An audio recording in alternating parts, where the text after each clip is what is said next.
It's hard to tell a story about someone who, is still out there using drugs. Someone who I loved immediately as a person.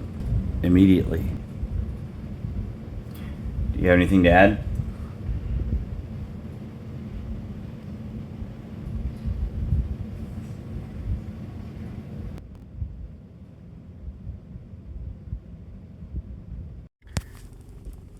I know it's the 10th because I just came from a meeting. Cue music. So,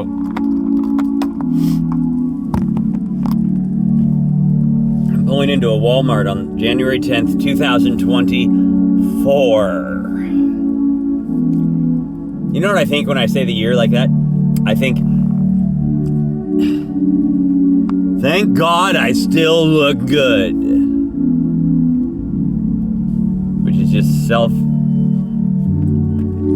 everything. Who the shit, what I look like. Apparently I do. So, here's the story.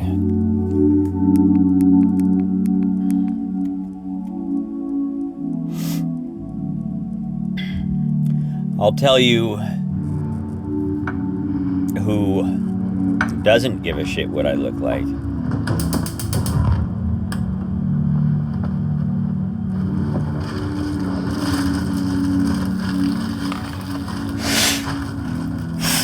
This is fascinating.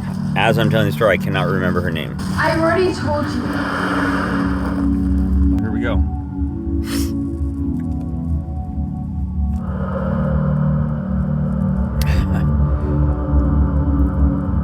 So I'm at my dealer's house cleaning his trailer in the trailer park in exchange for free meth. And he's yelling at me, doing shit wrong while he's jerking off, watching Every Time's Lord going to bullet for share enough. I told you there's another one. I'm telling you right now just to listen Why to me. don't you just try looking? I was just looking. And the lesbian girl next door in the other trailer, who was my backup fentanyl dealer,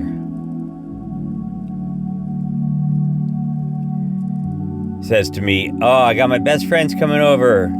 And her fucking name is Brite. Now I remember. My best friend Brite is coming over. Can you help her get inside? She's pulling up in an Uber soon. I'm like, huh? Just go. You know, she's your best friend. She should know where you live. What kind of assistance does this person need? Oh, by the way, she's blind.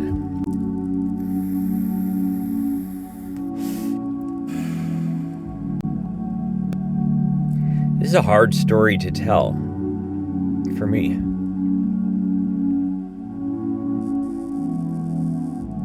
Because it ties it all together. Why I seek out those who inspire others to help me find myself. It ties it all together. What are you talking about, Dave? I had a original ex-girlfriend. I've worked with autistic children. My brother has an autistic child. I'm working as a volunteer at the memory care unit at the Neuro Vitality Center in order to better understand how to love my mom who has dementia. And now I'm guiding a blind woman named Brite into a trailer park, into the right trailer so she can sit down, dab heroin, and smoke crystal meth with all of us. I learned so much about myself that night with Brite that I knew was already there. They say when you go into recovery, you kind of dust off these gifts. You pull them down out of the attic, rip the bed sheet off of them that they were like, it's either a piano or things you're passionate about, your hobbies, books you've written, or nostalgic items you've kept, memorabilia, or pictures of your mom, whatever, all that shit inside you that God blessed us with, the goodness, the good shit. Well, he blessed me with nurturing. He blessed me with leadership. He blessed me with articulation and a thirst for it. He blessed me with empathy. I sat next to that girl Brite for like 6 hours. And every time there was a loud noise, she would shake and say, "What's that?"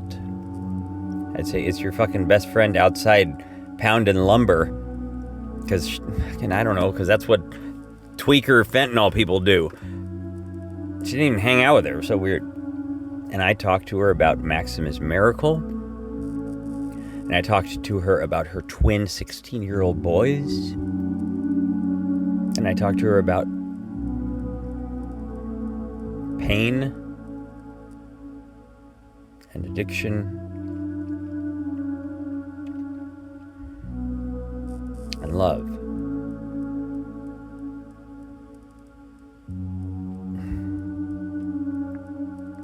And as God is my witness, I made sure that girl got home.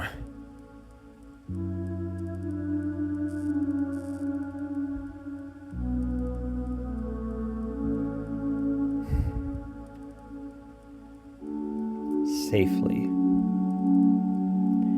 And like not a fucking week has gone by where I haven't thought of her at least once. You know, Jordan Peterson said this thing that everybody's fucking heard at this point. In the darkest corners of blackness shines the brightest light. Because of the contrast. You can't have light without darkness. I've lived that darkness. I've been that darkness. I made every fucking choice, every fucking decision, all my behavior on drugs was fucking fear-induced. All of it. I'm afraid of this, I'm afraid of that, I'm afraid of this, I'm afraid of that, I'm afraid of life, I'm afraid of Dave. I'm afraid of the world, I'm afraid of failure.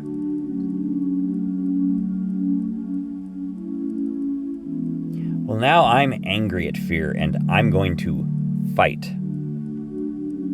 But in this unique, like, gifted new perspective that I have of reality, I'm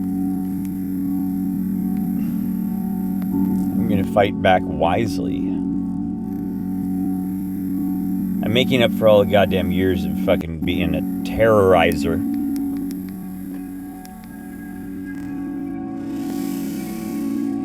A fear-rippling terrorizer. I was a terrorist. What is a drug addict in active addiction? He's a fucking heart terrorist.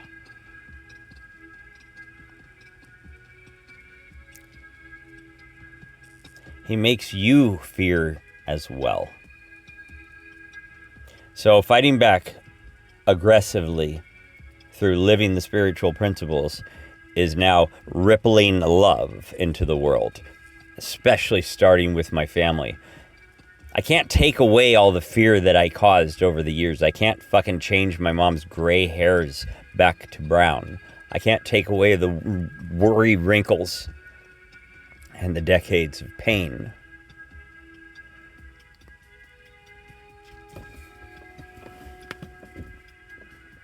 It's so funny, I just thought to myself, how can I give more love? How can I give more love? How can I give more love?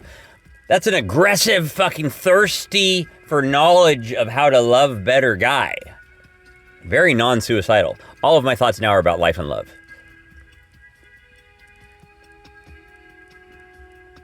And other people. Anyway, Brite was incredibly beautiful.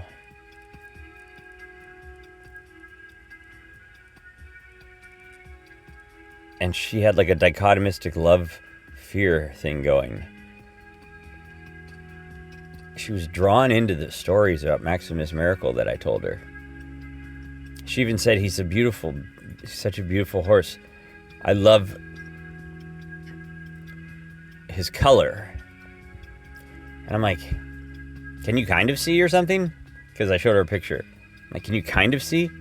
She's like, no, I can't see at all. But he has red hair like you. That's what she said. How the fuck does she know this kind of shit? I never met this woman before in my life. Nobody told her about me beforehand. Let's see. So there's this nurturing thing inside of me that is just, it's like a growth explosion. So I've been preparing for this shit forever. One of my dreams as a child was to volunteer in the Special Olympics with my sister, because I looked up to her for that. That was an admirable quality. I admired that in her. I never did it.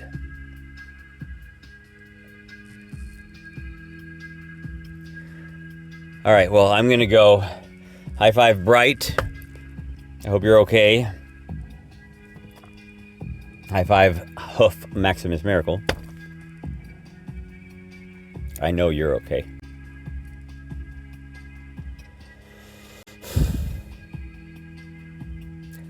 All right, Seacrest. Out time. It's hard to tell a story about someone who, you know, is still out there using drugs. Someone who I loved immediately as a person. Immediately.